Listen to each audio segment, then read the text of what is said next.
Salut à tous et bienvenue pour la review de l'épisode 28 de la saison 4 de l'Attaque des Titans. Ça y est, c'était le dernier épisode de cette deuxième partie, parce que maintenant, on le sait, il va y avoir une partie 3 pour cette saison 4, et c'était un superbe final pour cette partie 2. Je suis contente qu'il y ait une partie 3, un peu frustrée parce que je voulais savoir la fin, mais en même temps, ça veut dire que SNK n'est pas fini, on va devoir un peu patienter, mais ça veut dire qu'on va encore baigner dans cet univers un petit moment. Cet épisode final de partie 2, il va commencer par une première partie plus douce, plus profonde, qui va nous raconter beaucoup de choses grâce à des flashbacks notamment. Ça va être une partie centrée sur les relations entre les personnages, elle est assez émouvante, et ça va être un épisode qui va monter en tension jusqu'à la fin, le grand terrassement, et qu'est-ce que ça envoie. On voit enfin le titan assaillant de face, et cette tête terrifiante et badass, j'ai adoré. Clairement, on est sur un bail de 21/20, des choses terrifiantes que tu peux voir dans ta chambre la nuit.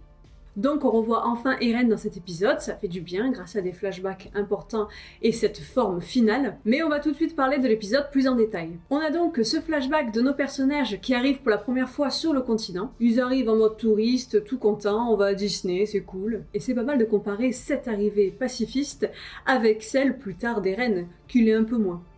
Cette première arrivée était soulignée par le son du flash d'un appareil photo qui faisait un petit peu coup de feu. Et c'est drôle de comparer ça avec la deuxième arrivée sous les canons des bateaux du grand terrassement. Et nos personnages, ils arrivent, ils sont assez purs, assez naïfs, ils courent après les voitures, ils se font voler, c'est pas trop grave, ils achètent des glaces. On dirait qu'il y a que Eren qui est dans la vérité et qui voit le monde tel qu'il est. Il n'arrive clairement pas à profiter de la vie et à être dans le déni alors qu'il sait dans quelle situation ils sont. Il y a encore un parallèle très clair entre Sacha et Gabi. Quand Sacha achète des glaces, ça rappelle dans la partie 1, Gabi avec Falco, tout ça qui était à la foire et qui achetait plein d'aliments et qui se faisait péter le bide. C'est triste, ça montre la joie des personnages avant le drame. Ce qui est super intéressant dans cette première partie, c'est la comparaison entre les migrants et les Eldiens, qui eux aussi sont rejetés, souffrent de la guerre et subissent du racisme. Levi, il protège ce petit voleur parce que clairement, il s'identifie à lui. Quand on a vu des images sur son passé, on sait que lui aussi c'était un petit brigand quand il était petit, c'est un peu le même style. Il est toujours petit, il est toujours un peu brigand quand même, mais bon. C'est bien qu'on voit plus d'émotion chez Eren quand il est en train de regarder le camp des personnes rejetées.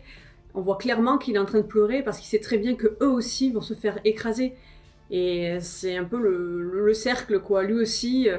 il y était pour rien et sa mère s'est fait tuer. Et là, il sait que toutes ces personnes qui, elles aussi, n'y sont pour rien, vont mourir, quoi. Il pleure face à la fatalité. Eren, c'est un peu Noé au sens biblique. Il va détruire le monde à cause de ses péchés et sauver uniquement le peuple eldien. La pensée d'Eren, elle est claire, il faut détruire ce monde pour partir sur d'autres bases. Il veut briser le cercle de la violence. Après, on a quelque chose de plus léger, la fête entre tous les rejetés. C'est léger mais dramatique quand on sait ce qui va suivre, la mort de Sacha et le grand terrassement. D'ailleurs, qu'est-ce qu'ils ont bien rendu hommage à Sacha? Elle fait boire un gosse, elle vomit, c'est le meilleur hommage possible. On voit le moment où Eren se détourne de ses camarades pour atteindre son objectif, c'est à la fin du discours politique qui clairement montre que les idées de paix, c'est fini. On voit des scènes qui montrent la détermination d'Eren quand il se coupe la jambe, quand il se crève un œil.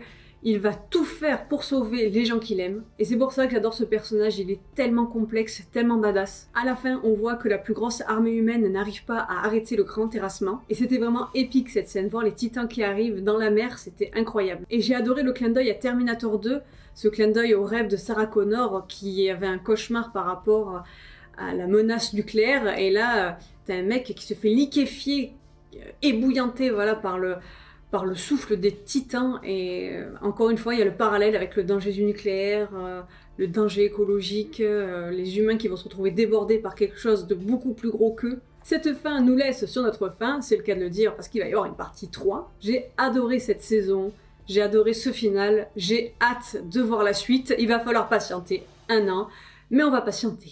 Entre temps, c'est pas dit que je ne vais pas me mettre à lire les mangas parce que ça va être difficile pour moi de tenir 1 an. Sur ce, n'oubliez pas de lâcher un pouce bleu, de vous abonner, d'être patient et on se retrouve dans 1 an pour la suite. Et quand ça ne va pas, répétez-vous ce mot dans votre tête, Tatakae. Tatakae.